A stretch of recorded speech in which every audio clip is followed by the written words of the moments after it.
आज की इस कथा में मैं आपको श्री शिव जी का विशेष महत्व बताने जा रही हूँ। ध्यान से सुनिएगा। श्री शिव जी का विशेष महात्म्य। एक समय की बात है, त्रिपुरारी भुंजधारी श्री काशीपति महादेव जी जगत माता पार्वती के साथ प्रसन्न रूप से विराजमान थे। जगत माता ने उनसे अनुरोध किया, भगवान कोई कथा कहिए। इस पर भगवान भूत भावन किंचित मुस्कुराए और बोले, हे पार्वती सुनो, पूर्व समय में कुष्मांड नामक एक ऋषि का पुत्र मंडप नाम से विख्यात था। वह बाल्यकाल में ही कुसंगति के कारण पाप कर्म में लीन हो गया था। अतः उसकी निंदित कथाओं को सुनकर उसके पिता, माता, भाई आदि सभी संबंधियों ने उसको अपने से अलग कर दिया। वह पूर्व जन्म के कर्मों के कारण किसी का कहना नहीं मान रहा था। उसकी आदतें यहाँ तक खराब हो गई कि वह साधु महात्मा, सत्पुरुषों एवं देवी देवताओं तक की निंदा करने लगा। युवा होने पर वह दूसरी स्त्रियों के प्रेम में फंस गया। प्रेम के वश में होकर वह औरों के द्रव्यादि की चोरी में भी लीन हो गया। उसके दो घनिष्ठ मित्र थे, एक का नाम नापित, दूसरा था पठारा। इन तीनों ने मिलकर विचार किया कि किसी धनी के घर चोरी करके अधिक धन प्राप्त किया जाए। अतः तीनों ने मिलकर राजा के यहाँ चोरी की। इस चोरी के कारण वह बहुत सा धन हाथ लगा। सारा धन मंडप के पास था। दोनों मित्रों ने के मांगने पर भी उसने उन लोगों का हिस्सा नहीं दिया। इस धन को वह एक वेश्या के यहाँ ले गया। वेश्या ने यहाँ पर प्रेम लीला करने लगा। वेश्या के यहाँ पर वह प्रेम लीला करने लगा। इस बीच उसको प्यास लगी। पलंग के नीचे रखी ग्लास उसने खाली कर दी। स्वाद कुछ दूसरा था। उसमें क्या था? उसने वेश्या से पूछा। इसमें मदिरा थी। मंडप को इससे बहुत बड़ा दुख हुआ। मदिरा पान करके उसने महान पाप किया है, यह सोचकर वह बड़ा दुख करने लगा। पर वेश्या बराबर मदिरा का गुणगान करती गई। उसने मंडप को फुसला कर और मदिरा पिला दी तथा उसका सारा धन लेकर उसको बाहर निकाल दिया। होश में आने पर मंडप बड़ा विलाप करने लगा। पश्चाताप करता हुआ वह अपने मित्रों के पास आया, सारी आपबीती सुना दी। उन मित्रों ने कहा, हे मित्र, तुमने मदिरा पान करके बड़ा पाप किया है। अब तुम इसका प्रायश्चित करो। मुझे प्रायश्चित का उपाय कहो। बिना प्रायश्चित के सुरापान का दोष नहीं मिटेगा। अतः उस वेश्या से स्वर्ण प्राप्त कर दान करो। यदि तुम ऐसा नहीं करोगे तो हम लोग तुम्हारी बड़ी निंदा करेंगे। यह सुनकर मंडप बड़ा दुखी हुआ। वह वेश्या के पास आया और वेश्या से अपना सारा दुखड़ा सुनाया। उसने वेश्या से स्वर्ण की मांग की। इस पर वेश्या बड़ी बिगड़ी और बोली, तुमने जो धन दिया है अब उसकी मांग मत करो। वेश्याएं कभी मिला हुआ धन वापस नहीं करती है। क्या तुमको इस साधारण नियम का ज्ञान नहीं है? इस पर मंडप गिड़गिड़ाने लगा, पर वेश्या के हृदय पर इसका जरा भी असर न हुआ। उसने अनन्याय वेश्याओं को बुला लिया। सब मिलकर उसकी भर्त्सना करने लगी। कई ने तो उसको धमकी भी दी। हे पार्वती, इस प्रकार मंडप बहुत अपमानित होकर वहां से निकल दिया। मंडप विलाप करता हुआ अपने पिता के घर की ओर चला।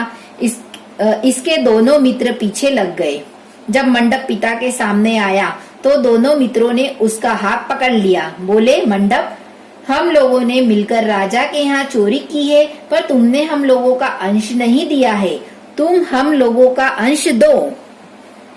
यह बात सुनकर कुष्मांड मुनि बहुत दुखी हुए और बोले, इस अधम से तुम लोगों की मैत्री कैसे हो गई? मंडप के मित्र ने कहा, हे मुने, इसे भावी ही समझिए। पर न्याय की बात तो यह है कि आपका पुत्र हमारा अंश नहीं दे रहा है। यह सारा धन लेकर एक वेश्या के यहाँ चला गया। उसने सारा धन ले लिया। वह वेश्या वाद विवाद में बड़ी चतुर है। वह धन वापस नहीं करेगी। अतः आप हमारा धन दिलवाइए, अन्यथा हम राज दरबार में गुहार करेंगे। इस पर कुष्मांड मुनि ने अपने पुत्र का हाथ पकड़ लिया। मुनि ने कहा, चलो मैं स्वयं राजा के पास चलता हूँ। न्याय प्रिय और धर्मात्मा राजा के दंड देने से पाप का नाश हो जाता है। पाप का प्रायश्चित न करने पर नरक यातना भोगनी पड़ती है। इस पर मंडप के मित्रों ने कहा, हे मुने, आप अपने पुत्र को हमारे हवाले कर दे। राज दरबार में आपका जाना ठीक नहीं है। हम लोग इससे निपट लेंगे। इस पर मुनि श्रेष्ठ ने कहा, हे अधम पुत्र, तुम इन लोगों के साथ जाकर राजदंड भोग कर प्रायश्चित करो। तुमने जो किया है वह बहुत बुरा किया है। आज से तुम मेरे पुत्र नहीं हो और मैं तुम्हारा कोई नहीं। जब तक तुम प्रायश्चित करके नहीं आओगे, मैं तुम्हारा मुंह नहीं देख सकता। मंडप के मित्र मंडप को अपने साथ ले गए। दूर एक घने जंगल में ले जाकर पहले तो उसकी खूब भत्सना की, फिर बाद में उसको पीटना शुरू किया। बेहद पीटने के कारण मंडप बेहोश हो गिर पड़ा। उसके मित्रों ने समझा कि वह मर गया, अतः उसको मरा हुआ जानकर उसके मित्रगण उसे वहीं छोड़कर चले गए। कुछ देर बाद मंडप को चेतना आई तो वह विलाप करता हुआ एक ओर तो चल पड़ा। उसके दोनों मित्र एक मंदिर में रात भर भूखे प्यासे टिके रहे और प्रायश्चित करते रहे। प्रातः वे दोनों उसे देखने के लिए गए कि उसका शरीर की अब क्या गति है। वह मंडप तो न पा। उन दोनों को बड़ा आश्चर्य हुआ। फिर तो वे समझ गए कि मंडप मरा नहीं है, वह जीवित है और कहीं चला गया है। उस दिन शिव महात्म्य को जानने वाले लोग पंचकोशात्मक लिंग की प्रदक्षिणा कर रहे थे। मंडप भी उन लोगों के साथ हो गया। यात्रीगण कदरमेश्वर के समीप रहे। मंडप ने भी वहां रहकर सारी रात जागरण किया। सब यात्रियों ने उसको साधु मान लिया और इस बात को भी वे मान गए कि वह परम शिव कुष्मांड का पुत्र मंडप है। मंडप शिव व्रतधारी परम शिव साधु के रूप में मान लिया गया। मंडप ने शंकर प्रतिमा के समक्ष नृत्य और भजन प्रारंभ कर दिया। सज्जनों ने उसकी भक्ति देखकर उसका बड़ा आदर किया। मंडप भी सत्संग से परम भक्ति भाव वाला हो गया। अब उसको ज्ञान हो गया कि शिव भक्ति के प्रताप से ही उसका इतना आदर हो रहा है। वह सबका प्रिय हो गया। साथ ही भोजन, धन धान्य, श्रद्धा भी मिल रही है। मंडप चंडिका देवी के मंदिर में आया। वहाँ काशी के धार्मिक सज्जनों द्वारा भीम चंडी की पूजा हो रही थी। मंडप का वहाँ बड़ा आदर किया गया। रात्रि में मंडप ने क्षेत्र महात्म्य कहा और सुना। उसके बाद शिव भक्तों और विष्णु भक्तों ने मिलकर कीर्तन किया। मंडप ने इस नृत्य कीर्तन में प्रमुख भाग लिया। इससे प्रसन्न हो सबने मंडप की बुरी बुरी प्रशंसा की। इस प्रकार मंडप का मन शिव में लग गया।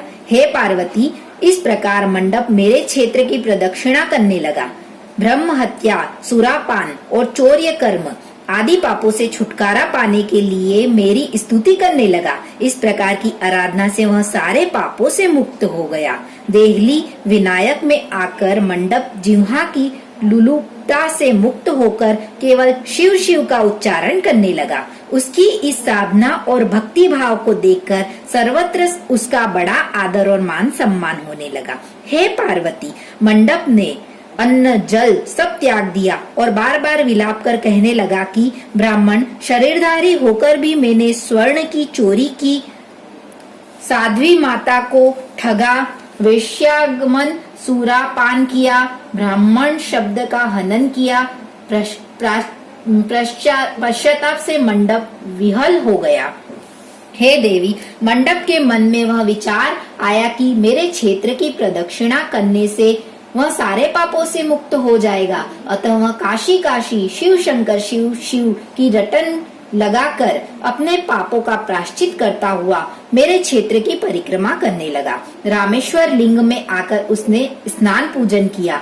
सोमनाथ का पूजन किया। सीता और लक्ष्मण के साथ श्री राम जी का पूजन किया। पूजन और भक्ति भाव देखकर सर्वत्र उसकी प्रशंसा हुई। मंडप ने अन्न जल त्याग दिया था। तदंतर ऋषभध्वज में आकर स्नान देव पूजन किया। प्रातः काल वरुण संगम में स्नान किया। मुझे पूछता हुआ वह मेरे मंदिर में आया। उसने आकर बड़ा दान पुण्य किया। सदोष मंडप ने साष्टांग प्रणाम किया। वहां अनेक महात्मा उपस्थित थे। हे पार्वती, मंडप सबके आगे हाथ जोड़कर खड़ा हो गया और पूछने लगा, हे महात्माओं, मैंने बड़े बड़े पाप किए हैं। आप लोग कृपा कर यह बतलाइए कि इन पापों से मेरा छुटकारा किस प्रकार होगा। सभी महात्माओं ने कहा, हे मंडप, तुम शिव शक्ति केशव के भक्त हो गए हो। पंचक्रोशात्मक लिंग प्रदक्षिणा से और शिव कीर्तन से तुम्हारे सारे पाप नष्ट हो गए हैं। इस प्रकार सुन मंडप ने कहा, हे सदस्य गणों, पिताजी ने तो मुझको घर से निकाल दिया है। अब मैं अपने घर कैसे जाऊं? और हे मुनि श्रेष्ठों, पिता को कैसे अपना मुंह दिखलाऊं? इस पर सबने कहा, अब तुम्हारे सारे पाप का प्रायश्चित हो गया है, तुम सहर्ष घर जा सकते हो। हे पार्वती, इस प्रकार मंडप अपने पिता के घर के सामने आया और शिव शिव शंभो शंभो महादेव महादेव का उच्चारण करने लगा। स्वयं स्वर सुनकर कुष्मांड मुनि ने अपनी पत्नी से कहा, हे प्रिय, देखो तो कौन द्वार पर शिव का उच्चारण करता हुआ हमें परम सुख दे रहा है।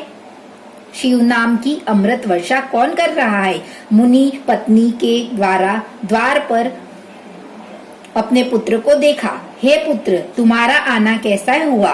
मंडप ने कहा, हे माता, आपको और पिताजी को महात्मागण बुला रहे हैं। यह सुनकर मंडप की माता अपने पति के पास आई और उसने सारा वृतांत कहा। हे पूज्यवर, आपका पुत्र शिव का नाम रटता हुआ द्वार पर उपस्थित है। उसका कहना है कि प्रायश्चित करके वह पवित्र हो गया है। सदस्यगण आपको बुला रहे हैं। हे वे प्रायश्चित का प्रमाण देंगे। कुष्मांड मुनि दरवाजे पर आए। उन्होंने रुद्राक्षधारी शिव भक्त मंडप को देखा। तुम क्यों आए हो?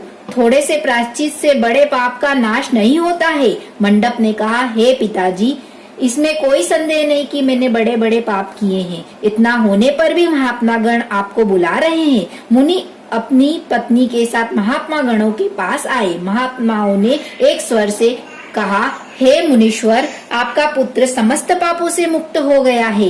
कुष्मांड ऋषि ने कहा, हे मुनि श्रेष्ठों, किस आधार पर आपकी दृष्टि में मेरा पुत्र पाप मुक्त हो गया है? इसने तो बड़े बड़े पाप किए हैं। महात्माओं ने कहा, हे मुने, इस मुक्ति मंडप के स्वामी श्री भगवान विष्णु है, वही इसका उत्तर देंगे। महात्माओं ने विष्णु भगवान की स्तुति की। इस पर आकाशवाणी हुई, हे स्तुति करने वाले महात्माओं, यह महापापी मंडप जो कुष्मांड मुनि का पुत्र है, अब अपने पापों से मुक्त हो शुद्ध हो गया है। यह साधु संतों के साथ शिव शंकर के क्षेत्र की परिक्रमा कर चुका है। अब कुष्मांड मुनि इसे ग्रहण कर सकते हैं। इस प्रकार हे पार्वती, मंडप को कुष्मांड मुनि आदर पूर्वक अपने घर ले गए। इस कथा को सुनकर माता पार्वती परम प्रसन्न हुई। बोली, प्रभु, आपने यह महत्वपूर्ण कथा कही, इससे कलयुग में प्राणियों का बड़ा भला होगा। कृपा कर इस पर कुछ और प्रकाश डाले। इस पर शिवजी बोले, हे पार्वती, अब तुम भैरव जी की कथा सुनो। इस पर भैरव जी प्रकट हुए और बोले, त्रेता युग में समदर्शी संडिल्य नाम का एक ब्राह्मण था। वहाँ महापंडित था। उसकी पुत्री का नाम विशालाक्षी था। वह अति सुंदरी थी। बाल्यकाल में ही उसके पिता ने उसका विवाह कर दिया। विवाह के बाद भी वह अपने पति के घर पर रहती थी। विवाह के बाद भी वह अपने पिता के घर पर रहती थी। वह युवा हो गई। युवा अवस्था होने पर भी उसका पति न आया। अतः साडिल्य ब्राह्मण की कन्या पापरता हो गई। इस कन्या ने काशी में बड़े पाप किए। सुंदरी होने के कारण दूर दूर के युवक उसके पास आने लगे। वह बड़ी पापिनी हो गई। एक समय मार्गशीर्ष मास में बड़े बड़े पापों को नष्ट करने वाली पंचक्रोशी यात्रा के मार्गियों को देख कर वह विचारने लगी कि इन लोगों को पापरत किया जाए। उस रात यात्रीगण दुर्गा कुंड पर रुके थे। विशालाक्षी धन के लोभ से वहां गई, वहां भजन कीर्तन का स्वांग रचाया। यात्री उसका भक्ति भाव देख कर प्रसन्न हुए और उसे वैष्णवी समझ बड़ा दान पुण्य किया। इस लोभ के कारण वेश्या विलाक्षी यात्रियों के साथ हो गई।